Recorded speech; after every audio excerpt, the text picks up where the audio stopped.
Lorsque vous rédigez une lettre ou un courriel, est-ce que vous savez exactement comment utiliser les apostrophes?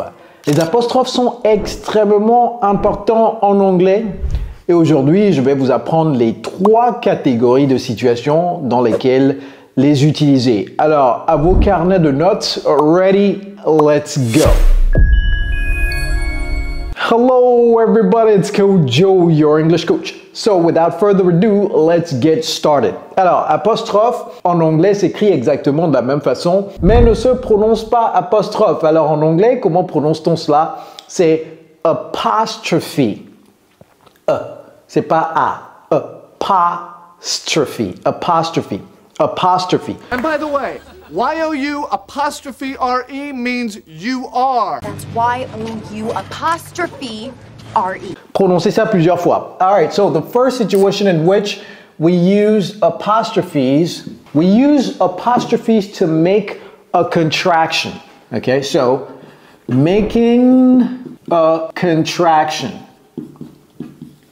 It's the first situation.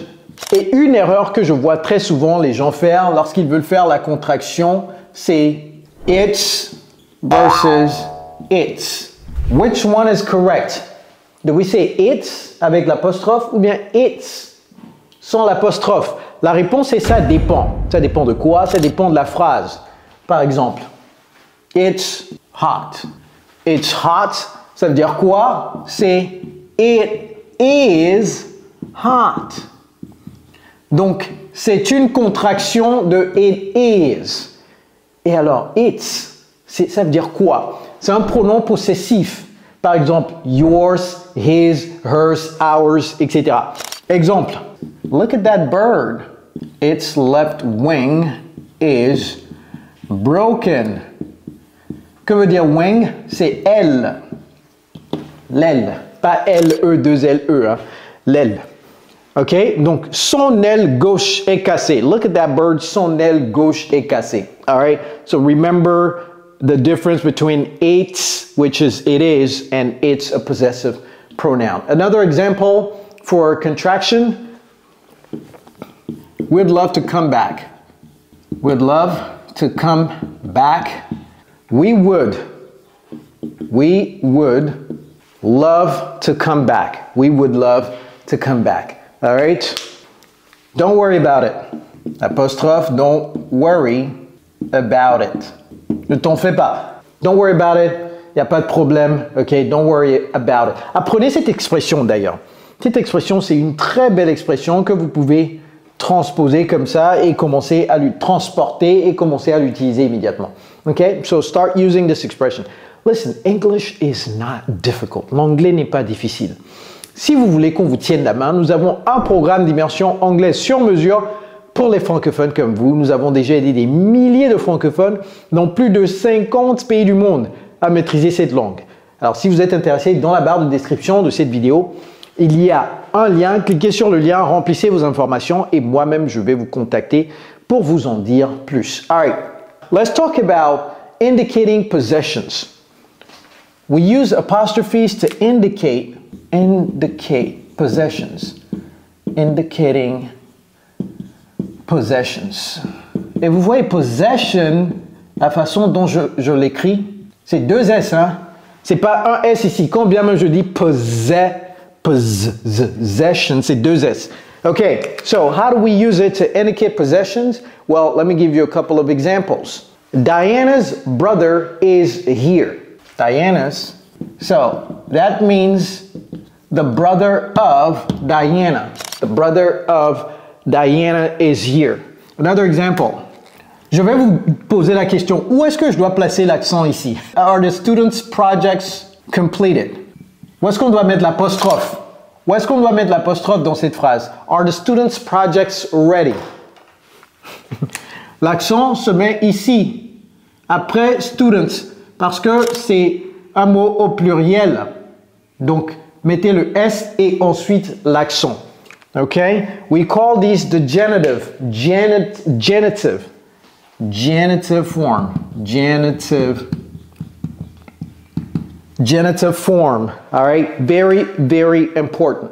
Maintenant, Si je veux dire la voiture des Hunake est dehors, la voiture des Hunake. Donc, Hunake, c'est mon nom, mais on peut mettre S à la fin. OK? The Hunake's car is outside. Maintenant, the Hunake's car is outside. L'accent se met après le S. Vous allez dire, mais les noms ne doivent pas porter des S. Dans ce cas précis, on met S à la fin. Parce qu'on ne peut pas dire the Hunake car. The Hunake car, non, ça ne peut pas se dire. The Hunake's car is outside.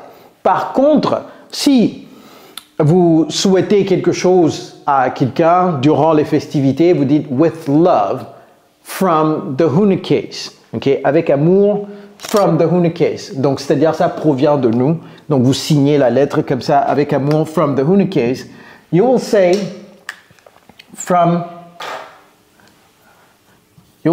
with love, virgule, from, et je dois d'ailleurs faire un cours sur les virgules. Où mettre les virgules? Ok, je vais faire un cours sur les virgules. From the Hunake's. Ici, ne mettez pas d'apostrophe, ok? Ne mettez pas d'apostrophe parce que ça n'indique pas une possession. All right, very good. And then the last category of using apostrophes is a little bit rare. It's to form plurals, okay? It's to form plurals. So, let me give you an example. Lorsque, par exemple, il y a, so, let me write to form plurals, to form. Et vous voyez comment je prononce pluriel, plural, to form plurals. Et ça, c'est rare. Donc, disons qu'il y a une donnée statistique. Je vais écrire ça ici. 2, 2, 3, 3, 2, 5, 6, 2, 1, 1, 1, 7, 4, 3, 4, 5. OK? Suivez l'exemple. Donc, il y a une donnée statistique et votre boss vous dit de compter les 2, c'est-à-dire les chiffres 2 et les chiffres 3, mais ne comptez pas les chiffres 4. Alors, comment est-ce que votre boss va dire cela? Votre boss va dire count all the 2s and 3s, but not the 4s. Mais comment écrire ça? Ou bien si vous-même vous êtes le boss et vous voulez dire ça à votre employé, comment dire cela? Donc, comment écrire ça dans un email? Count all the 2s and 3s, not the 4s. Vous voyez où j'ai mis les apostrophes? 2s and 3s and 4s. Alors, la règle dit tout simplement que lorsque c'est ambigu de savoir s'il doit avoir apostrophe ou pas, mettez un apostrophe. Okay, use it if you think the reader will be confused. Lorsque vous pensez que la personne qui est en train de lire la chose va être confuse, lorsqu'elle dit cette chose, si vous ne mettez pas d'apostrophe là-bas, donc mettez un apostrophe. Parce que si vous dites count all the 2s et vous écrivez ça, et vous écrivez 2s comme ça, la personne va dire c'est quoi count all the 2s and 3s. Ça fait bizarre, n'est-ce pas? Ça prête à confusion, donc mettez un accent là-bas pour séparer le 2 du 3. Okay? Et comment dit-on l'expression mettre les points sur les i? Mettre les points sur les i, c'est une autre expression qui est au pluriel, sur les i. Est-ce qu'en anglais on va dire sur les i? Mettez les points sur les i. Ça fait bizarre, n'est-ce pas? sur les i, hey, pas zizi. Hein. Hey, attention. Hey. Ok, donc en français, on ne va pas mettre S à la fin, n'est-ce pas? Ça fait bizarre. Les zizi, les sorciers là. Les i. Donc en anglais, on va dire quoi? Dot the I's and cross the T's. Je vous apprends cette expression, une très belle expression d'ailleurs. Dot the I's. Et je vais vous expliquer l'expression. Dot the I's and cross the T's. Alright, donc vous mettez l'accent ici, I's, parce que sinon ça va prêter à confusion, n'est-ce pas? Si on écrivait TS et IS, ça prête à confusion, donc mettez un accent là-bas. Alors, dot the I's. Dot, c'est un point. Et vous voyez le I, c'est comme ça. Dot the I's, ça veut dire mettez un point sur les I. And cross the T's. Où est la croix? Vous n'avez pas besoin d'être chrétien pour savoir que la croix, c'est comme ça, n'est-ce pas? Donc, quand on dit cross the T's, ça veut dire mettez ça comme ça en forme de croix. C'est tout. OK? Dot the I's and cross the T's. Mettre les points sur les I.